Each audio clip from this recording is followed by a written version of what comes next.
Hey, how are you? What am I doing? Hand sanding a knife. Same shit, different knife. But today, I want to talk about a love story. This is my wife. Wow, isn't she gorgeous?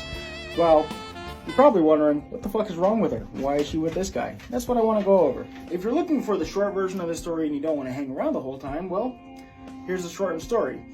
My wife is an ableist, and she really wanted the R-word pass. So she was just like, all right, amputee. I guess that works. I'm just kidding. This isn't that kind of household. We don't do that. So the beginning of this story takes place all the way back in high school. I was in high school from 2010 to 2014. My wife is the same. We were in the same class. At the time, I was dating a different girl. And the way that my wife, Brittany, by the way, came into my life is every so often, me and my girlfriend at the time would walk past her in the hallway and she would say hi to me. Just, hey Dean, as I walked by.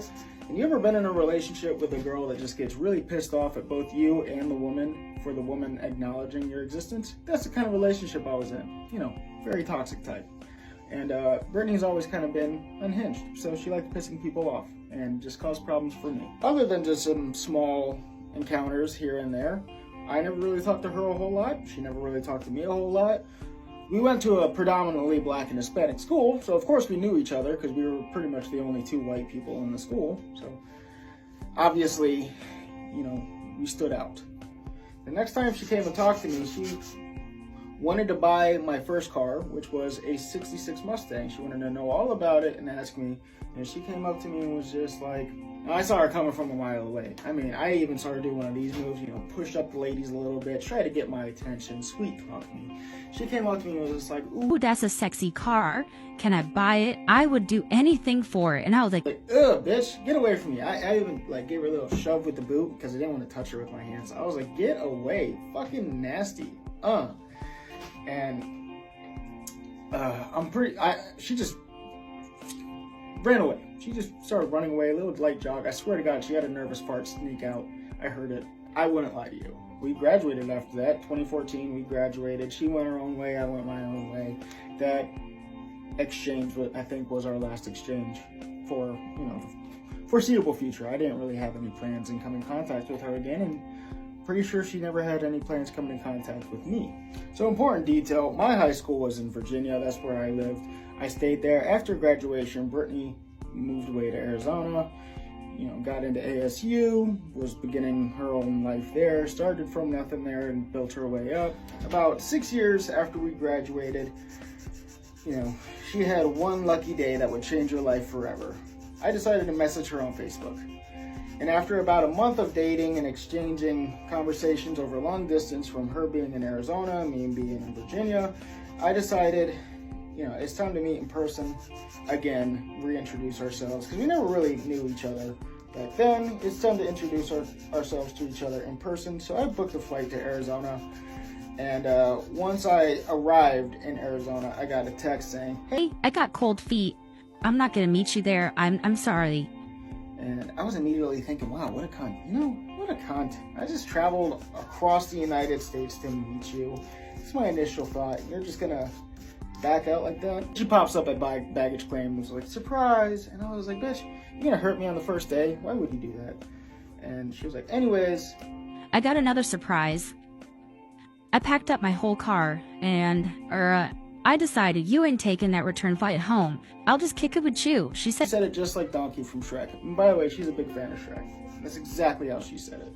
So after that, when she dropped that bombshell on me, I was like, fuck, you're my ride. You're my only ride I have.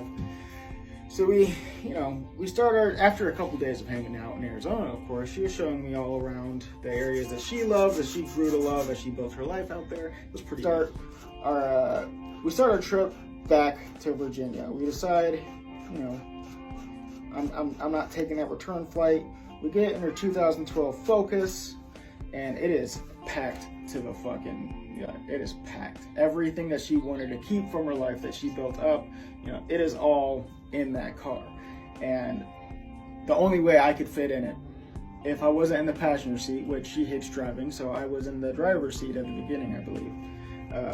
I literally had to take my leg off so I can drive in this car. That's how packed it was. And we're we're pretty much getting to know each other in a packed metal box, right? That's pretty much our first day. I'm taking my leg off in front of her. I mean, there's people who have known me for years, and I've never taken my leg off in front of them. We get to Virginia, and 6 months later, we're getting married.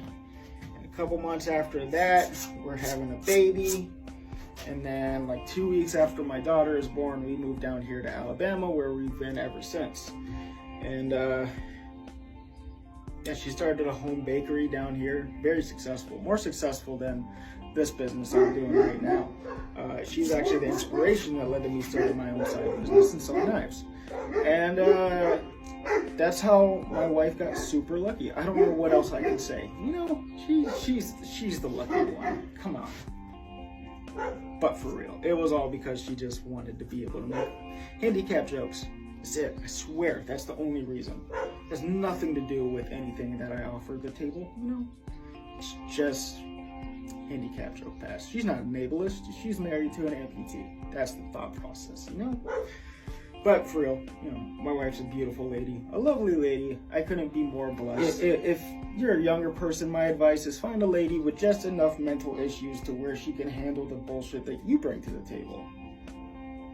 It worked for me.